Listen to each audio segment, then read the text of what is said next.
Yo, alright guys, hodlers warning. Ya, ini merupakan warning buat kita semua ya, para hodlers atau holders ya. Crypto down. Yes, crypto down. Dan SEC ini teman-teman yang di depan layar memimpin untuk menggerakkan Bitcoin ini semakin dalam gara-gara ini nih. Salah satunya SEC lawsuit against Paxos. Jadi dia ini menuntut BUSD yang dianggap sebagai sekuritas tidak terdaftar dan ini membuat komunitas kripto ini kebingungan dan bahkan mereka merasakan bearish sekarang ini.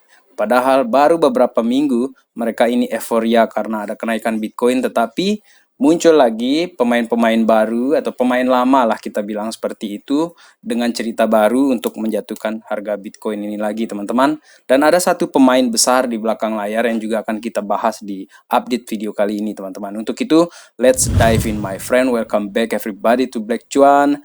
Jika kalian suka dengan channel ini atau konten di video Black Cuan ini ya teman-teman, silakan drop the like button gratis. Oke? Dan sekarang ini kita tidak hanya berbicara mengenai BUSD yang diserang habis-habisan sekarang ini ya. Karena tidak cuma SEC yang menyerang BUSD teman-teman. Ada juga institusi-institusi lainnya yang terlibat di sini dan akan kita kupas di video kali ini. Tetapi ada dua juga altcoin lainnya yang akan masuk ke dalam pembahasan Black Cuan kali ini ya. Yang pertama di sini kita bahas dulu mengenai keadaan kita di market ini teman-teman. Pada saat ini untuk overall market kita ini memang sedang merah ya. Datang bulan semuanya, hampir semuanya ya, kecuali stablecoin USDT ya, Tether. Dan untuk market cap kita ini ada minus 1,2% hari ini, kemudian masih bertahan di atas 1 triliun dolar, and this is good guys. Oke, dan sekarang kita beralih ke BUSD. Stablecoin yang dianggap sebagai sekuritas oleh SEC ini ternyata diserang bukan hanya oleh SEC teman-teman, tetapi ada juga yang lain-lain. Oleh karena itu, BUSD ini malah terjadi DPEX ya. DPEX from rival stablecoin Tether. Jadi ada saingannya dia yang merupakan Tether, dan ada satu lagi yang tidak disebutkan di sini, sengaja dikabur-kaburkan mungkin ya. USDC guys, USDC juga merupakan salah satu saingan yang kita bisa bilang nanti dia tersangka utama atau bagaimana lah. Nanti kita akan jelaskan di sini. Dan untuk Paxos ini ya, Paxos ini yang merupakan peminting ya, atau pencetak BUSD tersebut di jaringannya Binance ya teman-teman. Dia ini categorically disagree. Dia tidak setuju dengan label yang diberikan oleh SEC terhadap BUSD itu yang merupakan sekuritas. Yang lucu juga ya, kalau ini disebut sekuritas. Karena begini teman-teman, stablecoin seperti BUSD ini dikategorikan sebagai sekuritas. Sekuritas itu juga sama halnya dengan komoditas, tetapi sekuritas itu lebih kepada pergerakannya teman-teman. Dan lucu kan, BUSD ini masa sih bisa sampai nanti $1.000 per satu koin begitu? Ini kan stablecoin kok bisa dilabeli sebagai sekuritas. Ini lucu banget di sini ya. Dan Paxos ini teman-teman ya, Paxos ini yang meminting ya BUSD ini, itu akan melawan SEC. Nggak terima dia. Nah, di sini saya mau bilang bahwa memang SEC ini mentargetkan ya perusahaan-perusahaan kecil, dimulai dari kemarin itu ada Kraken. Kemudian dia tidak langsung menyerang Binance, tetapi dia menyerang ke Paxosnya yang meminting untuk BUSD tersebut teman-teman. Jadi tujuannya mereka di sini adalah menciptakan fear. Dan seperti yang saya katakan dari kemarin ya, video yang terakhir yang saya katakan begini, bahwa si Gary Gensler ini memang menyediakan table untuk masternya. Jadi dia ini kayak pelayan gitu. Dan siapa yang di belakang itu? Ya ada perusahaan-perusahaan besar sekelas BlackRock atau institusi besar sekelas BlackRock itu yang kemungkinan besar dilayani oleh si SEC ini, dan akan kita lihat nanti seperti apa pergaulan dari si Gary Gensler di sini ya. Oke, dan kita lanjut dulu di sini. Scoop, Circle App. Circle inilah yang memberitahu kepada NYDFS ya teman-teman untuk membocorkan kejadian yang ada di dalam BUSD tersebut, yang memberi kecurigaan lah seperti itu. Jadi Circle ini dilaporkan menginformasikan kepada New York Department Financial Services ya tentang Binance USD tersebut teman-teman. Dan gara-gara ini NYDFS tersebut ya meminta kepada BUSD ini untuk menutup atau menghentikan mencetak BUSD tersebut ya kepada Paxos tersebut teman-teman. Dan Paxos ini akhirnya oke lah, kita berhenti dulu untuk mencetak BUSD dan nanti kita akan melihat perkembangan selanjutnya ke depan katanya dia. Dan di sini saya ingin katakan kepada kalian bahwa orang di belakang ini adalah BlackRock. BlackRock Managing Funds for Circle's USDC Stablecoin Reserve. USDC ini adalah salah satu yang berkaitan dengan Coinbase, teman-teman. Jadi untuk 3 koin ini ya, 3 stablecoin ini ada Tether, kemudian USDC dan BUSD merupakan 3 stablecoin teratas ya di dalam market cap tersebut. Memang ada persaingan, teman-teman, dan kita tidak pungkiri hal ini. Hanya saja ini nih, BlackRock ini bermain di belakang layar. Sepertinya dia tidak ingin ada saingan di sini, jadi wajarlah kalau misalnya ada serangan-serangan seperti ini terjadi ya. Dan berkaitan dengan BlackRock ini ya, untuk Circle teman-teman, Circle ini begins putting reserve into new BlackRock fund. Jadi dia ini mendekat kepada institusi yang besar ya, yang namanya BlackRock ini. Dan lagi-lagi teman-teman, saya pakai kata dan di sini. Banyak sekali kata sambung saya. Aset ini mulai backing Circle Internet Financial USDC will finish moving into SEC regulated money market fund early next year. Ini berita di tanggal 4 November 2022 dan di awal tahun mereka ini akan terregulasi sepenuhnya oleh SEC, teman-teman. Jadi, yang tidak diregulasikan oleh SEC atau tidak setor dana mungkin ke SEC ya, itu disikat nih sama si SEC, tapi nggak berani ke Binance-nya langsung, tetapi kenanya di Paxos itu, teman-teman. Jadi yang menyerang BUSD ini sekarang kalau kita hitung nih, yang pertama itu ada SEC, kemudian ada Circle, kemudian di belakang layar itu ada BlackRock, kemudian ada juga Coinbase, kemungkinan Coinbase itu yang terakhir kemungkinan, teman-teman. Seperti itu saya melihatnya di sini. Oke. Dan untuk Gary Gensler di sini, Gary Gensler itu di update video Black Cuan yang kemarin itu kan saya bilang dia reserve ya, dia serve table untuk masternya. Jadi dia menyediakan semacam hidangan lah untuk tuannya, atau kalau dalam bahasa Indonesianya kita bilang menggelar karpet merah untuk tuannya, seperti di tweetnya dia itu ya, yang berkaitan dengan FA Magazine tersebut ya. Dan di sini dari Digital Asset Investor lagi, teman-teman, Gary di bulan September itu sibuk banget katanya dia. Dan apa sih yang dia lakukan selama itu? Oke, di sini ada banyak event-event yang terjadi selama hari-hari dia menjabat di sana. Dan ini event di tanggal 30 September 2022, guys. Oke, dari pagi nih 8.30 meeting with staff. Oke, dan di sini phone call with Congressman Brad Sherman, guys. Kemudian ini di 4.30 ketemu dia dengan BlackRock. Oke, yang paling penting di sini saya ingin meng-highlight itu adalah meeting dengan BlackRock tersebut, teman-teman, karena jika benar ya kecurigaan saya mengenai hal ini adalah karena Wall Street Giants itu spy opportunities rising from FTX assets.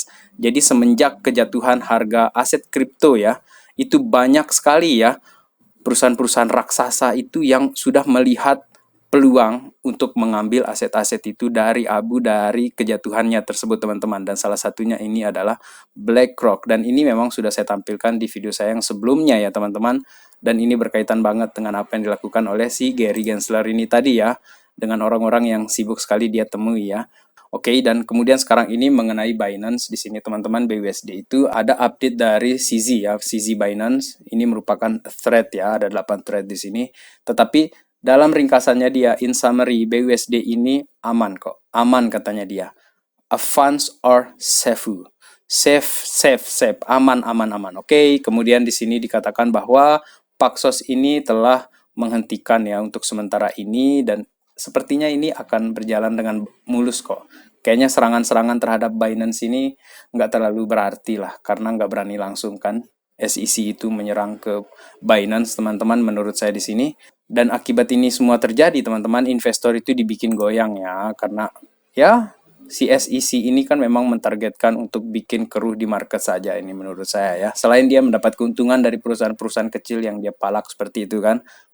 Dan Binance di sini dips ya, dips tumben dia turun ini di bawah $300, teman-teman, dan sekarang dia sudah berada di bawah MA200-nya ya, MA200 day, kemudian BUSD itu sudah balik naik lagi ya. Jadi untuk chartnya di sini, teman-teman, saya perbesar dikit ya di sini. Kuat sekali ini si Binance ini ya. Kita pengen beli murah dia padahal ini, tetapi dia nggak mau turun lagi nih ke bawah. Saya pengen ambil di 150, dia malah nggak mau ini. Sekarang ini memang dia terendah ya, turun itu di 284.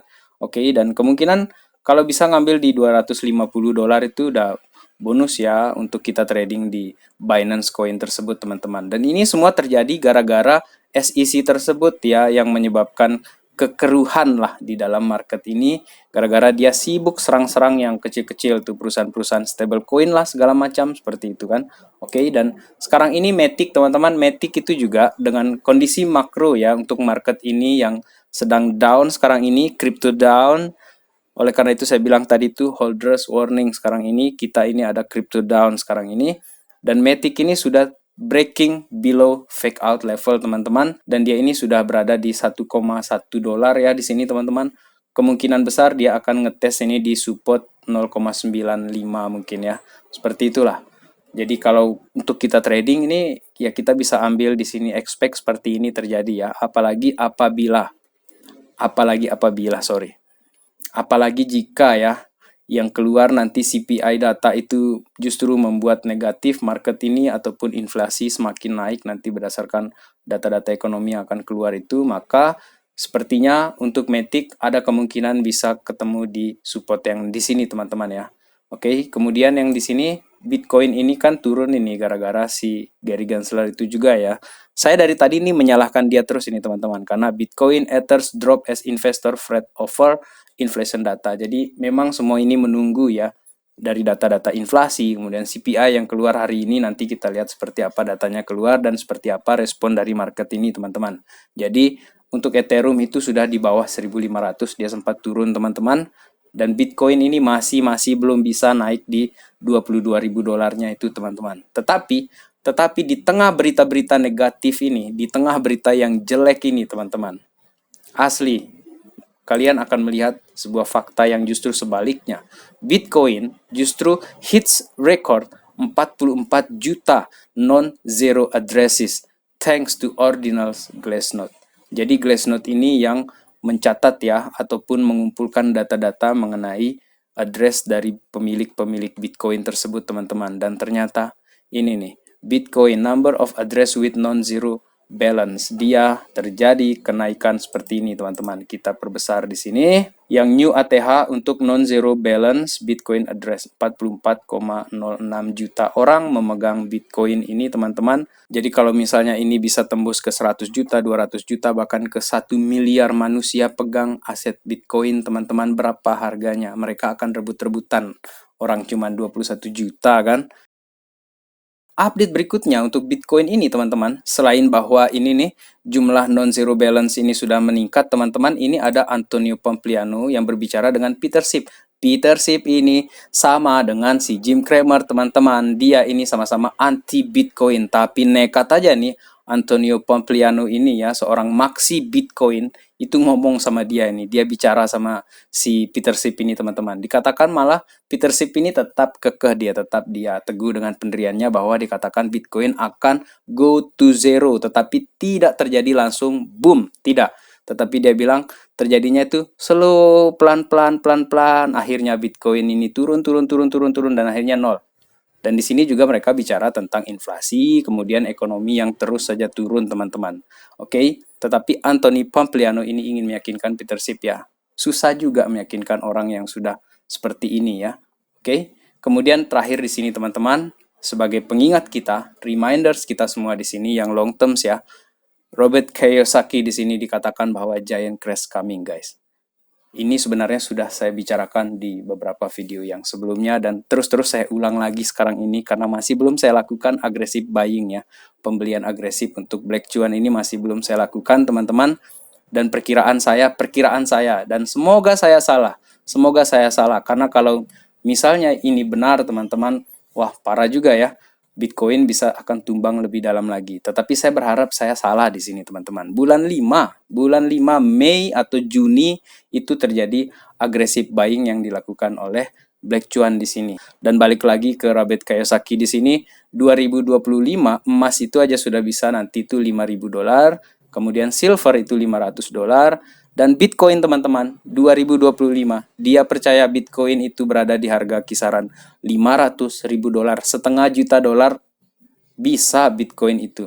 Alasannya dia adalah karena dolar itu merupakan fake money dan akan hilang nanti lama-lama. Sementara untuk sekarang ini Bitcoins people take care. Kita take care dulu untuk sekarang ini teman-teman. Tetap be strong guys, tetap jangan FOMO, jangan panik, dan sampai ketemu di update video Black Cuan yang berikutnya. Salam Black Cuan. Peace my friend.